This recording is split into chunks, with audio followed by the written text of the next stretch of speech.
Hey, what's going on, everybody? Daniel here, and yeah, this is the main event. And yet tonight, going back to WWF now, and we're doing SummerSlam 1988, where the Mega Powers meet the Mega Bucks. It was incredible. So we're going back to it was August 29th, 1988, Madison Square Garden at New York City, New York. And we're in front of like 20+ thousand fans here. Because that's how WWF does it, baby. They pack them in more. And yes, the main event. Special guest referee, Jesse, the Body, Ventura. It's the Mega Bucks.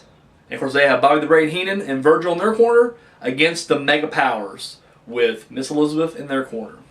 Alright, first thing first, let me just get this right off the bat. I am not a fan of this pay-per-view. Just the pay-per-view itself. I just don't think it's that memorable. It feels like a lot of filler matches. It really does. To me, I think for a lot of people, of course I can't speak for everybody, but I think a lot of people remember SummerSlam 88 for two things. Ultimate Warrior, killing Honky Tonk Man like 20-something seconds for the IC title, and of course the main event. Now, those two things are great. However, just the card itself was not big. Now, there will be better SummerSlams to come, but I think the first one was just a very weak one. So, all right, so let's get to the build-up. First off, this is the very first SummerSlam. At this point, at least the mini war Vince McMahon had with the NWA. They were constantly, like, every time they'd have, one would have a pay-per-view, the other would, like, try to counter with either a pay-per-view or a TV special or whatever. And, Vince has already got, WrestleMania, Survivor Series. He even had Royal Rumble, which the first one was on free TV to counter, I think it's Bunkhouse Stampede, if I'm not, mistaken. So, this has been going on for a while, but at this point now, Vince has pretty much won. I mean, at least for right now. NWA, I don't know if it's already happened yet. I think it's later on, would sell to Ted Turner. And then, of course, or the Crockett Promotions would sell to Ted Turner, and it would become World Championship Wrestling. However, right now, Vince is feeling pretty good. He's just like, you know what, we're going to throw another pay-per-view out there. And there's nothing countering it, and this isn't countering anything. It's just like, fuck it, SummerSlam, here it is. So, yeah, so that's how it kind of came about. The match itself, how it kind of came about. Hogan's gone for now, and Savage and DiBiase, they're still fighting. They're still feuding. They had their main event WrestleMania 4, and so this is continuing for a while now, like throughout the spring and summer. And eventually, Andre the Giant puts himself back into the situation. Ted DiBiase gets his help, and they decide to go after Savage. So Savage, is like, you know what? Let me find a partner, but I'll meet both you guys at SummerSlam. We'll collide. Well, Jack Tunney decides to make a special referee, and he chooses Jesse the Body Ventura, which, as a kid, it blew me away. Even now, like, don't get me wrong, it was a great choice, but it was just like, what was Jack Tunney's justification? And I never quite figured it out, because it was like, clearly Jesse the Body was like, he always favored the heels. Always. Like, just who he was.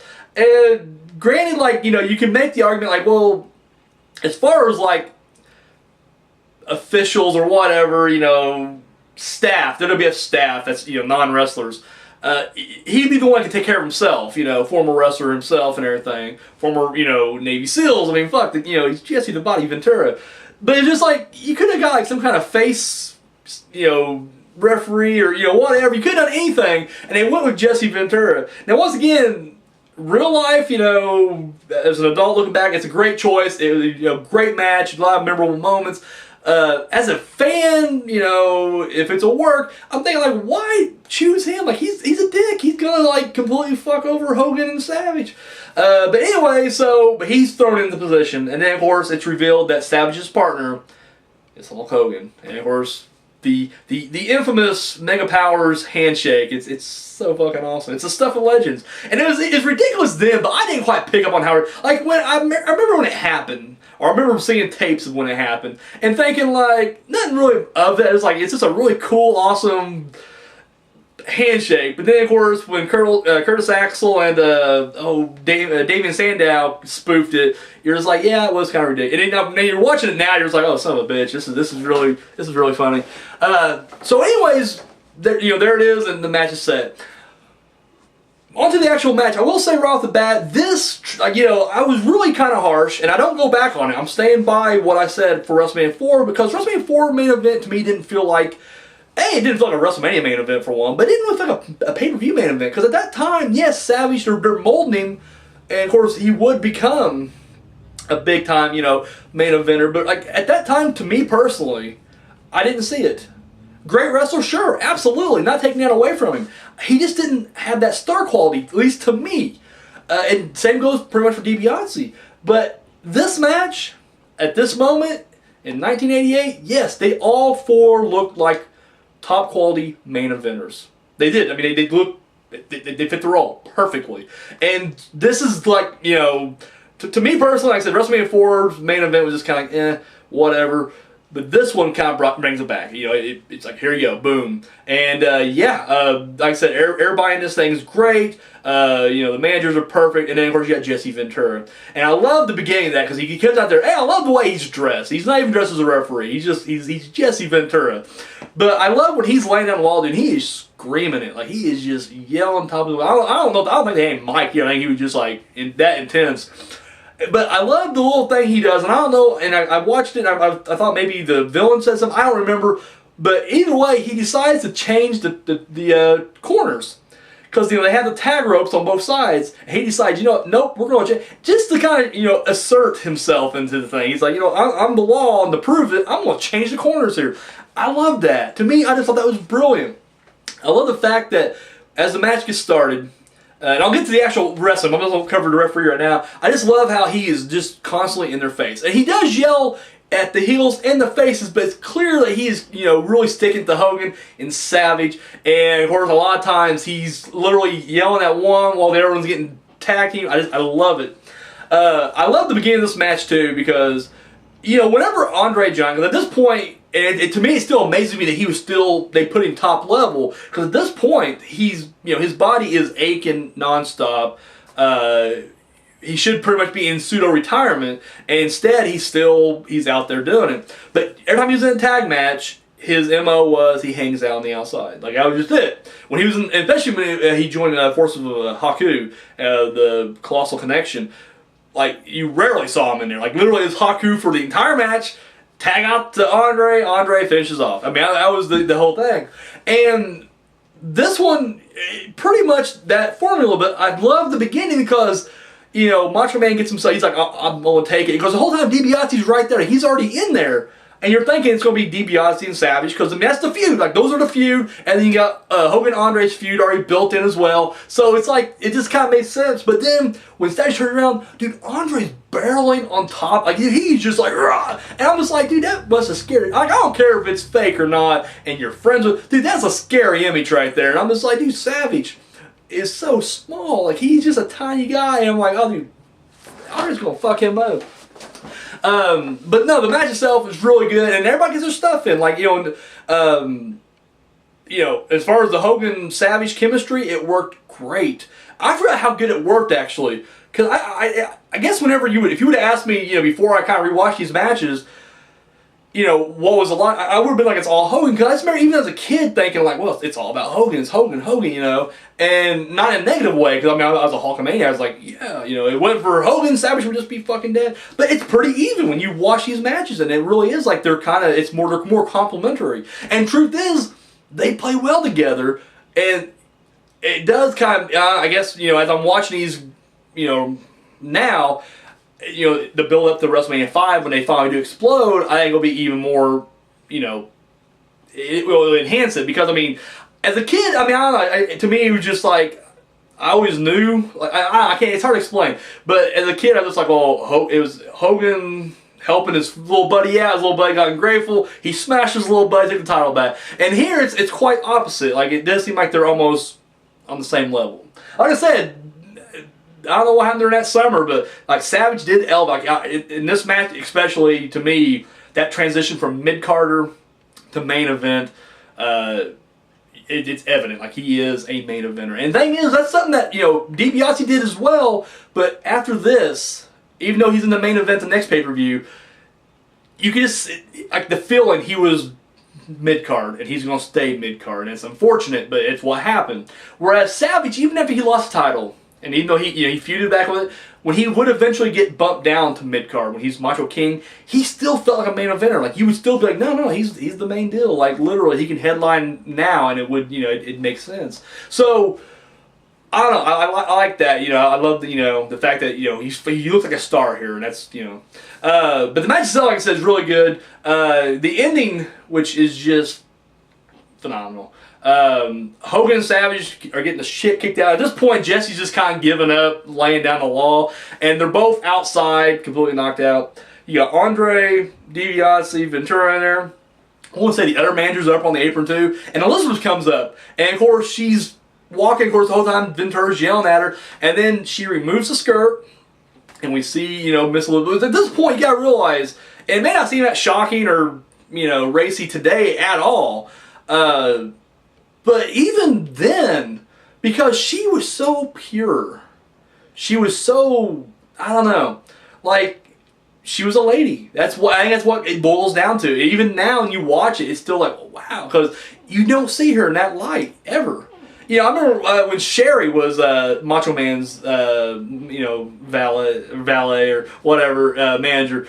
She got stripped down to her bra and panties a lot, like, especially whenever he was fighting Warrior. Like, Warrior would always get a hold of her, and even as a kid, wrong, I'm like, yeah. But you're used to it. It's almost desensitized. You're like, she's always in that. But Miss Elizabeth does it once, and you're just like, whoa, like, holy shit, turns heads. And I love because every dude in the freaking ring is just like literally a loss for words, a loss for the dude. They're just like, what the hell? And I just love the next shot of Hogan and Savage outside. They're just doing the handshake. Like, it's all coming to plan. It's like, was that the plan?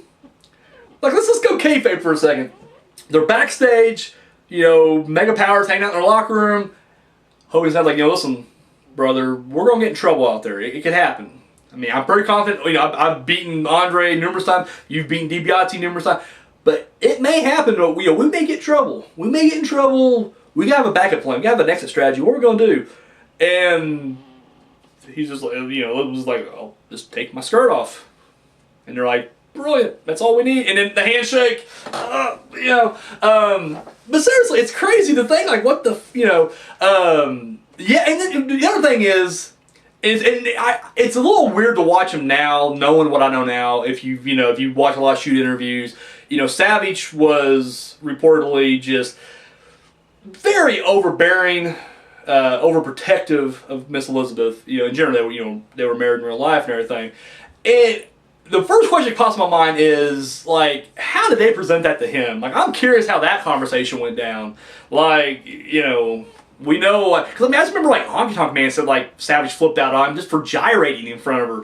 And I'm like, here, she's going to take off her, her skirt in front of, like, 20,000+ fans? Like, there's no way. He was just like, yep, that's cool, whatever. But anyways, and I'll get to the other part of kind of, when you watch it with hindsight, you're like, oh, shit. But, so the distraction's there. Hogan and Savage, they knock Andre out of the ring, leg drop and a flying elbow later, or vice versa, flying elbow and a leg drop later. DiBiase's down, Hogan goes for the pin, and Ventura counts at 1, 2, and then the hand does not go back down. The hand does not go back down. Because you'll remember prior to this, DiBiase and Andre, they paid Ventura a little visit, stuffed a few hundreds in his pocket on the Brother Love show, and he's paid off. That's all there is to it. At this point, what can he do? Andre's out cold on the outside. No one's going to come to his rescue. And it's like, it is great that he even hesitated, because it's just like, shit, I can't do it. But then Savage comes in, slams the hand down, match is over. Truly was an epic ending to the pay-per-view. And then, of course, we get the celebration. We came out to Savage's song because it doesn't matter what the intro is, but we get the celebration. You gotta have Real American. They did the Macho Man celebration, you know, his music at WrestleMania 4, and it was whatever. You gotta have Real American play. If it's the 80s and it's WWF, even if Hogan loses, you still gotta have Real American. So yeah, you know, so that's how the match ends, and then they celebrate, and I love it because Elizabeth runs to Hogan first, and they, you know, big hug, and then you get Savage, and he's just got, it's like, what? He's burning a hole through Hogan, like, arms up, like, what the hell? And Hogan plays it cool. He literally just kind of like, you know, puts her to the side and puts the hand out there. They handshake like 20 times during this celebration. It's incredible. But yeah, that's how the night ends. Ends on a high note. And yeah, aftermath. You know, we start seeing cracks within the next few months of the Mega Powers. They stay together, you know, for a little bit longer, but you start seeing the cracks. You know, it's evident that Savage is definitely jealous of, you know, Hogan. But it won't necessarily break apart just yet, because they do headline Survivor Series, 1988, and they are co-captains of their team going up against Twin Towers. And of course, DiBiase is also on that other side as well. So those three carry over to the main event. Andre the Giant's the only one that doesn't. In fact, this would be his last hurrah at the main event for at least for a little bit. But he would go back down, and then of course he would team up with Dino Bravo, and they would co-captain their team against the team that was co-captained by Hacksaw Jim Duggan and Jake the Snake, I believe.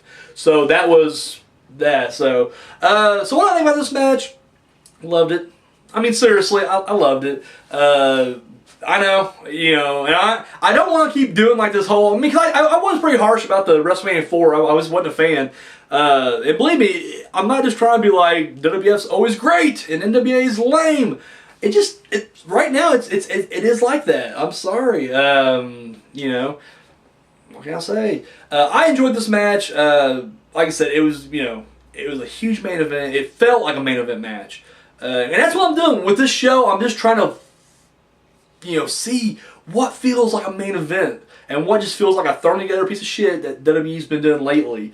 And this one, no, this was perfect because you had, like I said, you had all that backstory built in. And of course, I get it, like, you know, you had less pay-per-views back then, so you did have more time to build up shit and everything. You weren't just going from, you know, month to month or whatever. But still, yeah. I mean, you got so much history here, you know, Andre and Hogan, who's been feuding for over a year at this point, Savage and DiBiase and their whole thing for a good part of this year. So it just seems like, you know, you bring them all together and it finally collided. And of course, the fact that, you know, it's the Mega Powers versus the Mega Bucks, you just throw Mega in front of a team name and it just makes it that much cooler. So yeah, like I said, overall, big thumbs up on this one. Yeah. Not much to say other than that. So, what did you guys think about this match? Let me know in the comments section down below. And yeah, like I said last night, tomorrow we'll be doing another main event. We're going to start bringing three every week, starting this weekend. And we'll be doing Friday, Saturday, and Sunday. And tomorrow night we'll be doing Survivor Series 1988. Whew, get into that, huh? All right, that's all I got, guys. Until next time.